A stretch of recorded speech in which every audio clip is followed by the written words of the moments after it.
This is not a motivational speech. Masi motivational speech nate. Masi di achumba fact. Kanana su deny taupa yadraba. Kanana su uthopa yadraba. Duguma achuba duni. Madudi adungi future is about to die. Adungi future sigadori haibasi. Adungi future leroi haibasi. Jack Ma Alibaba ki founder or Jack Ma na asmaina harameba. Today is hard. Tomorrow will be worse. But the day after tomorrow will be sunshine. Only if you don't give up. Adum ngasidi adum waraba yai. Hayeng hena waba yai. Adubu thangnaba mikuptadi adom se numitki mangal ngan bugum ngan gani hai. Karamba matamda only if karamba matamda adom na give up ay ngamaroi haina kut thangkatraba matam aduda. Ngasigi taibong pana se ngaranga ngasiga Matik kenai akoina khalangbani sunat in pung kunmari haina khalang kunmari khaktani haina khalangbani adubu ngaraga ngasiga atuki matik kenai. There is lot of different yamna chauna khena bam khalai madudi karigeno ngasi tabung pana se ngasi world se it changing faster yama thuna hongti heba se akoina khangadabani akoi pati yingbiu ngasi di akoina AI gi matingna thabak loinamak su honare report ama ibada AI gi mating report ire masi kaina perfection oyena report si iba hore aduga akoina acho hospital da yamna chawraba chawkhalaba hospital di ngasidi robot ki mapana operation to honare aduga hana akoina mising pulak punjalaga gather toraga akoina decision lorambadu ngasidi software gi kuthangdagi software gi mapalna akoina decision lobang ngame haibasini akoi gi phone na akoi da darkar oiribase akoi da darkar oiribase haibadi hakchang narapa matamda doctor gi thoidona na chatlubai mathau tadre isa gi phone da hoji loinu yingaraga predict toraga engon da kari wat ibage haibase akoi gi phone mapana hana mongjuna loin khangdokpa ngame technology je icham chamna chawkhalakpa nate it's not just developing maji chawkhalakpa nate maji yamna thuna khonjen chawkhalakliba Hairiba asina Pitribigi Tabak Shubagi Hingbagi Mike Pakgi Niti Num Leisure Miamjan Loinamak change Ahombala Lehabase Akoi Mase deny Tobuya Dixi Akoi Mase Akoi Huntuk Yadra Chumba to him. Aduna Akoi Mayamna uncomfortable Chumba Habiti Miam Yaning Lutoba Achumba the Oliver Miamadi Yaning Lutoba Fact of the day Karino Habitatagati technology will move forward with or without us. Akoi yaugera yaurogera technology je kaitare adum mangda thuna kumang chaw sangsen ki gani haibasini. The world will keep advancing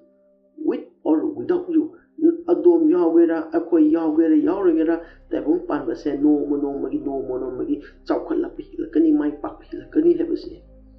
The future will arrive with or without you. Akoi na pamliba kaitare future masi movies dagi yengaleba tabong pa ko tongan movies ni am dagi yengaleba 2050 da smai orakani haina ka akoini yenganariba adugumba future akoina pamebe future sha adom yaugera ai yauragera adum oirakani shi aduna masida hangingliba wahangdi technology chawkhala kadra haibasin koi khudimongna khange technology obviously madi chawkhala kani haibneba question wahangdi masina teba Wahangdi, will you grow with it? Hairiba technology asiga adongo punna chawkhat minarpa ngamgadra haiba wahang asini.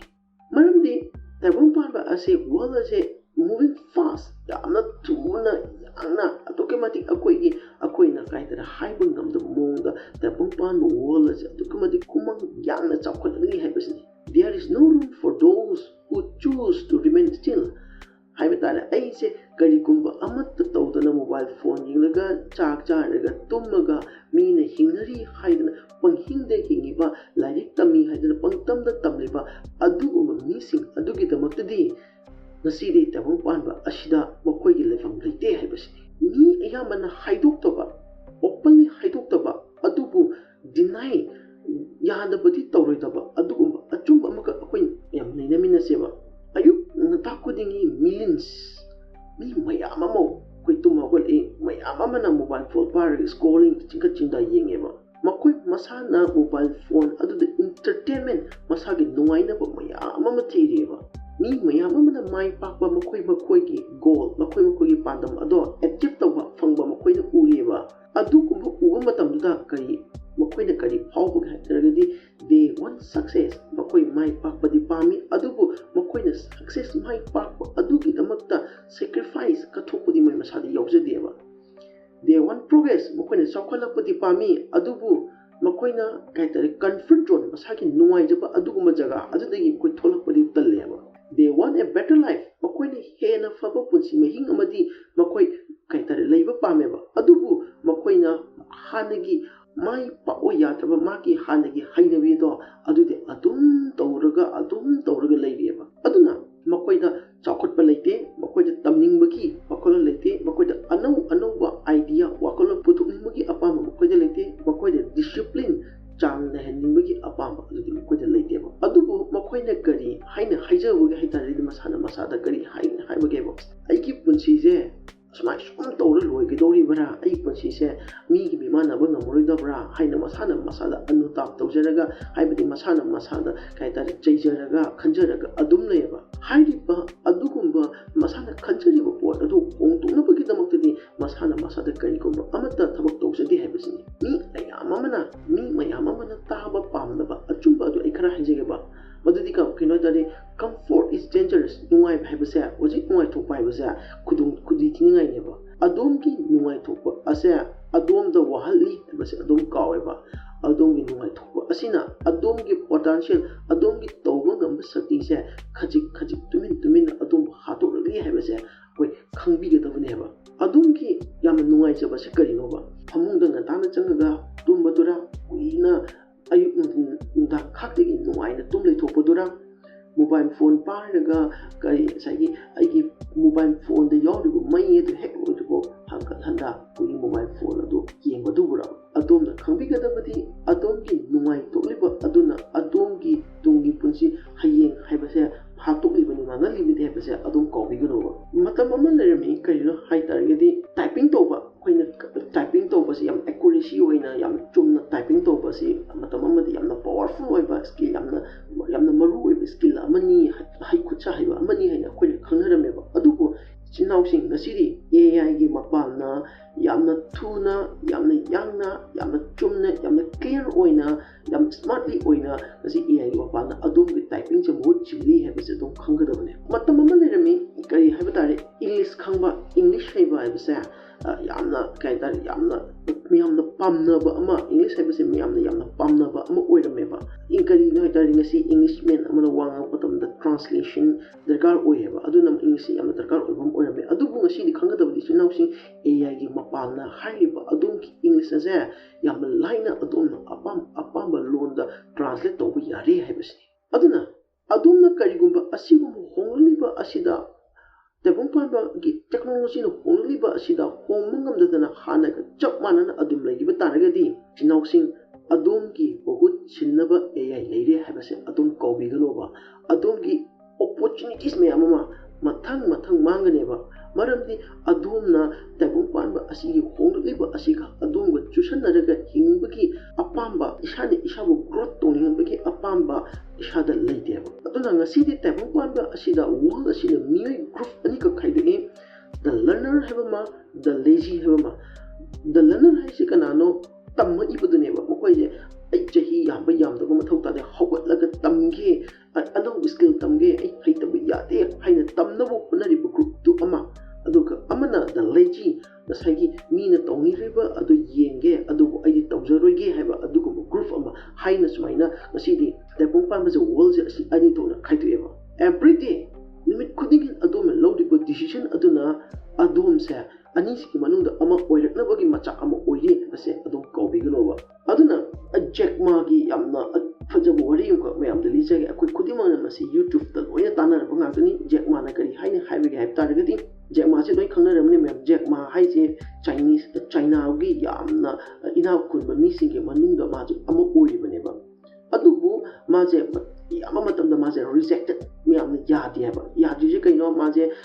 thabak kuntra je ma try tawé he apply for 30 job adubu haiba kunthramak maje kai toge kari toge hai targadi reject adum taweba maje police officer oinabagi damak apply tawé adubu reject tawé maje hotel ki waiter wedi koi ki cha thangtok thajin tawriba omi ki order loriba achobo restaurant mi ki order loriba adugu mi oijage haidana maje apply taweba adu fawo maje reject tawreba azdagi maje ke dawe KFC da la KFC da mi kulumdoi khangi da manung da mi kun mari la adu gi manung da reject to ama yawi mado mahak oi giba adu me am ti yeng yo bisi to man emergent to ga ko me am yeng mena seba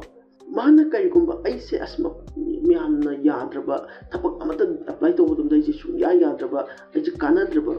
kai tar emergent to biu kai tar adom ne haina khanbiyo kai jek ma gi jaga adom oi bi ta ga di kari hawu da ge heba adu bu jek ma da di aise me am na yadraba अदुगुंबा कानद्रब मी अमनी हाइना मसाना खनगिदेबा माने करी खनगे हाइतरगदी ओ आइजे काइतर चाखुत्तब यादे तेवंग Panba असिगी होंगलिबो wall असिगी होंगलिबा असिदगी आइने हेना थुने यांग होंगदब यादे हाइदन थौना हापकिबा असिगुम rejection बेयामसिना थौना हापकिबा अदुगु मी अमनेबा अदुगु मागी जगा असिदा most of people have broke inside adugu magi jaga asde mi amadi loina makaidar oh aise mai thi raba kanadaba mi haidana mi amna broke to bi kai thaki ba adugu ba movement amadune ba adugu jak mahadi kai have my decision jamna bo oiba yamna choktuk ni kai oiba decision amak loki madudi kai no I have to be change everything aina kudimo ase hongan ma thau tai haidana masana masa decision logi ba aduna masana masada kari haina hajaki bugi haidaragadi I will grow faster than the world is changing. Tabung panba asi honolipa asi degi aina yamna tuni yamna grow chakot tapi yade hai tapi yade ai hana yamna tuni dan hon tapi yade haina khanjaki ba hajaki ba nipa adune ba magi mata mata mi me yamamdi jadara atop kari tumdana khotna kari hai tare ko matam se manghal laga leiri ha ba adugo magi matam di he is trying to change himself masana masabu honganabu honajagi aduna magi asigu honaba aduda mising ma ba nokshin biki maje ikai ban nanganabu honabiki ba aduga mising tumdana leiri matam aduda mana nganta hogalaga magi ngasagi ai hongdu ba yade haibe ihul adugi maram oraga maje tamba horkiba finally irolebada magi decision ji keno Alibaba haiba adugumba application se hogdukiba maje yam smart oi banate maje yamna maran mathum lebi mi amusunate adugu maje yam talent yam haitoi singtu mi amusunate ba adugo mana khangkri se kaino tabung panba ase yamna thunamu hongagani haibase mana khangkheba ko aduna maram orga mas hongdo ba yadi haibase mana khangkheba success does not belong to the talent my pak pai base yamna haitoi singtu beki makha pande adugo success belong to the adaptable tabung panba asiga chusanaba haiba mising chusanaba haira kanda ngasagi mi amaga mo chusanaba de tabung panba asigi growth technology gi growth laiba tabung panba asigi hai singbagi adugumba tuna hongliba asida adaptable bakoi punna tudaga chimina bangameba mi singi tamuktadi success mai pakwa se uliyaba aduna adomse learner tamba mi orgadabani perseverance laigadabani heba aduna mangondagi akoida tamba yaba ngasi phawda koina mangondi tamba yaba amakje koina karino haitaragati learn faster than your environment change adom akoibado hongliba adudagi yamna tuna yamna adomna hana haiba mathau tai hebasne adomna karigom skill ama adom haiba mathau tai haiba skill adom kana komba amatana moch nunga moidamu oigadabane aduna adomje discipline hengedabani adomgi comfort adomgi nungaiba nami kutingi adomgi yamna adom manghaliba nungaiba ado madu thadokpa ngambagi adugi mathakta discipline na halaga adomna madu overtake tono hona bigadabane ba ishana ishabu upgrade tono hona gadabane ba kajigino abang panba asina choose toni se kaino haitarigadi upgrade tawriba mi adubane ba adukumba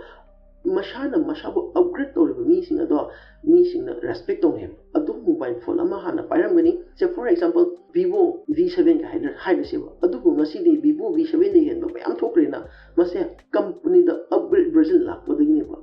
madu akoina pamnari ba just like the adu chamarana ngasi di tabang pan ba sisu adom gi upgrade version do pami haibase adom kobi gano ba ai adom the 30 days transformation challenge ko koi pem tomina se ngasi da gena numit kuntra fawa 30 days kuntra fawa ko challenge ꯑꯃꯈꯛ ꯇꯧꯅꯁꯤ ꯑꯥꯏ challenge U note ꯑꯥꯏ dear ꯑꯩꯅ ꯑꯗꯨꯝ challenge ꯇꯧꯖꯔꯤꯕꯁꯦ ꯑꯩ ꯃꯗꯨ ꯉꯝꯃꯤ ꯍꯥꯏꯕꯒꯤꯗꯃꯛꯇ ꯅꯠꯇꯦꯕ but ꯑꯗꯨꯕꯨ ꯑꯩꯅ ꯍꯥꯏꯖꯔꯤꯁꯦ ꯅꯪꯁꯨ ꯑꯩꯁꯨ ꯂꯥꯏꯐ ꯇ꯭ꯔꯥꯟꯁꯐꯣꯔꯃꯦꯁꯟ ꯇꯧꯁꯦ ꯑꯩꯈꯣꯏꯒꯤ ꯂꯥꯏꯐꯁꯦ ꯇ꯭ꯔꯥꯟꯁꯐꯣꯔꯝ ꯇꯧꯊꯣꯛꯃꯤꯟꯅꯁꯤ ꯁꯤꯅꯦꯕ ꯑꯩꯈꯣꯏ ꯅꯨꯃꯤꯠ ꯊꯣꯛꯇ꯭ꯔꯤꯉꯩ ꯃꯃꯥꯡ 30 ꯃꯤꯅꯤꯠꯁ ꯌꯥꯝꯅ ꯉꯟꯅ ꯑꯩꯈꯣꯏ ꯍꯧꯒꯠꯃꯤꯟꯅꯁꯤ ꯑꯩꯈꯣꯏꯗ ꯌꯥꯝꯅ ꯚꯦꯂꯨ ꯑꯣꯏꯕ ꯁ꯭ꯀꯤꯜ ꯑꯃꯃꯝ ꯑꯩꯈꯣꯏ ꯇꯝꯅꯁꯦꯕ ꯑꯩꯈꯣꯏꯅ ꯅꯨꯡꯉꯥꯏꯖꯅ ꯂꯩꯔꯤꯕ ꯑꯗꯨꯒꯨꯝꯕ ꯀꯝꯐꯔꯠ ꯖꯣꯟ ꯑꯃ ꯈꯨꯗꯝ ꯑꯣꯏꯅ ꯍꯥꯏꯇꯥꯔꯒꯗꯤ ꯑꯩꯈꯣꯏꯅ ꯌꯥꯝꯅ ꯅꯨꯡꯉꯥꯏꯕ ꯍꯧꯖꯤꯛ ꯏꯪꯊꯝꯊꯥꯒꯤ ꯃꯇꯝ ꯑꯣꯏꯕꯅꯌꯥꯝꯅ ꯅꯨꯡꯉꯥꯏꯕ ꯑꯗꯨꯒꯨꯝꯕ ꯐꯨꯠ 3 ꯋꯥꯡꯕ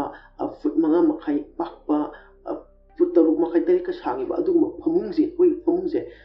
ꯃꯁꯤꯗꯩꯗ ꯑꯩꯈꯣꯏ ꯃꯁꯤꯒꯤ ꯃꯊꯛꯇ ꯂꯩꯔꯤꯕ ꯀꯦꯖꯤ 4-5ꯈꯛ ꯂꯨꯝꯕ ꯑꯗꯨꯒꯨꯝꯕ ꯑꯩꯈꯣꯏꯒꯤ ꯐꯩꯖꯨꯞꯁꯦ ꯑꯩꯈꯣꯏ ꯍꯥꯏꯗꯣꯛꯂꯒ ꯐꯨꯠ 6 ꯋꯥꯡꯕ ꯐꯃꯨꯡꯗ ꯀꯨꯝꯊꯔꯒ ꯑꯩꯈꯣꯏꯅ ꯄꯥꯝꯖꯔꯤꯕ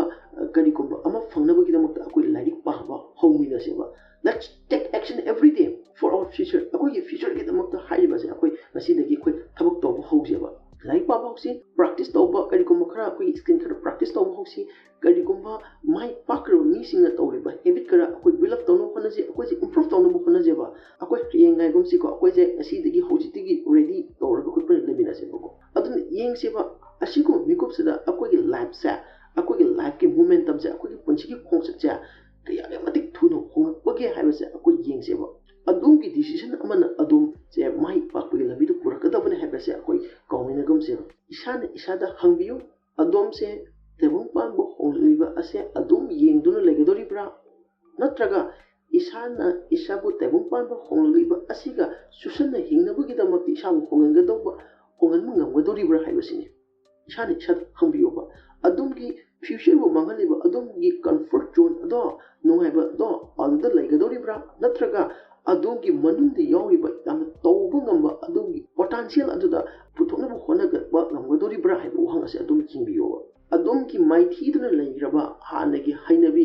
ꯑꯗꯣ ꯑꯗꯨꯝ ꯇꯧꯔꯒ ꯐ꯭ꯌꯨꯆꯔ ꯃꯥꯡꯍꯟꯒꯗꯧꯔꯤꯕ꯭ꯔꯥ ꯑꯣꯔ ꯅꯠꯇ꯭ꯔꯒ ꯑꯗꯣꯝꯅ ꯀꯔꯤꯒꯨꯝꯕ ꯈꯔ ꯇꯝꯂꯒ ꯑꯗꯣꯝꯒꯤ ꯐ꯭ꯌꯨꯆꯔꯗꯨꯕꯨ ꯁꯦꯀ꯭ꯌꯨꯔ ꯑꯣꯏꯍꯟꯒꯗꯧꯔꯤꯕ꯭ꯔꯥ ꯍꯥꯏꯕꯁꯦ ꯑꯗꯨꯝ ꯍꯪꯕꯤꯌꯣꯕ ꯑꯗꯨꯝ ꯏꯁꯥꯅ ꯏꯁꯥꯗ ꯍꯪꯕꯤꯌꯣꯕ ꯇꯥꯏꯕꯪꯄꯥꯟꯕ ꯑꯁꯦ ꯋꯥꯔꯜ ꯑꯁꯦ ꯑꯗꯣꯝꯅ ꯈꯪꯗꯕ ꯃꯤꯀꯨꯞꯇ ꯌꯥꯝꯅ ꯊꯨꯅ ꯐꯥꯁ ꯑꯣꯏꯅ ꯍꯣꯡꯉꯦ ꯍꯥꯏꯕꯁꯤꯅꯤ ꯑꯁꯤꯒꯤ ꯍꯣꯡꯂꯛꯄ ꯑꯁꯤꯅ ꯑꯗꯣꯝ ꯉꯥꯏꯕꯤꯗꯦ ꯍꯥꯏꯕꯁꯦ ꯑꯗꯨꯝ ꯀꯥꯎꯕꯤꯒꯅꯣꯕ ꯑꯗꯨꯅ ꯃꯌꯥꯝ ꯂꯧꯈꯠꯄꯤꯌꯨ ꯁ꯭ꯇꯦꯞ ꯑꯃ ꯃꯥꯡ ꯂꯧꯁꯤꯟꯕꯤꯌꯨ ꯑꯩꯈꯣꯏ ꯄꯨꯟꯅ ꯆꯥꯎꯈꯠꯅꯕ ꯍꯣꯠꯅꯃꯤꯟꯅꯁꯤ ꯇꯥꯏꯕꯪꯄꯥꯟꯕ ꯍꯣꯡꯂꯛꯂꯤꯕ ꯑꯁꯤꯗꯒꯤ ꯑꯩꯈꯣꯏꯅ ꯊꯨꯅ ꯍꯣꯡꯗꯕ ꯌꯥꯗꯦ ꯍꯥꯏꯅ ꯑꯩꯈꯣꯏ ꯍꯣꯠꯅꯃꯤꯟꯅꯁꯦꯕ ꯑꯩꯈꯣꯏꯒꯤ ꯏꯃꯥ ꯂꯩꯕꯥꯛ ꯃꯅꯤꯄꯨꯔ ꯑꯁꯦ ꯑꯩꯈꯣꯏ ꯍꯣꯡꯍꯟꯗꯕ ꯌꯥꯗꯦ ꯀꯔꯤꯒꯨꯝꯕ ꯑꯍꯣꯡꯕ ꯑꯃ ꯄꯨꯔꯛꯇꯕ ꯌꯥꯗꯦ ꯍꯥꯏꯕꯁꯦ ꯑꯩꯈꯣꯏ ꯅꯍꯥ ꯑꯣꯏꯔꯤꯕꯁꯤꯡ ꯑꯗꯨꯒ ꯑꯍꯜ ꯑꯣꯏꯔꯤꯕ ꯈꯨꯗꯤꯡꯃꯛꯅ ꯉꯁꯤꯒꯤ ꯃꯦꯁꯦꯖ ꯑꯁꯤ ꯇꯥꯕꯤꯔꯤꯕ ꯈꯨꯗꯤꯡꯃꯛꯅ ꯈꯨꯗꯨꯝ ꯁꯤꯡꯂꯒ ꯆꯦꯂꯦꯟꯖ ꯇꯧꯔꯒ ꯑꯩꯈꯣꯏ ꯈꯣꯡ ꯊꯥꯡꯖꯤꯟꯃꯤꯟꯅꯁꯤ ꯍꯥꯏꯕꯁꯦ ꯃꯌꯥꯝꯗ ꯑꯩꯅ ꯍꯥꯏꯖꯕꯅꯤ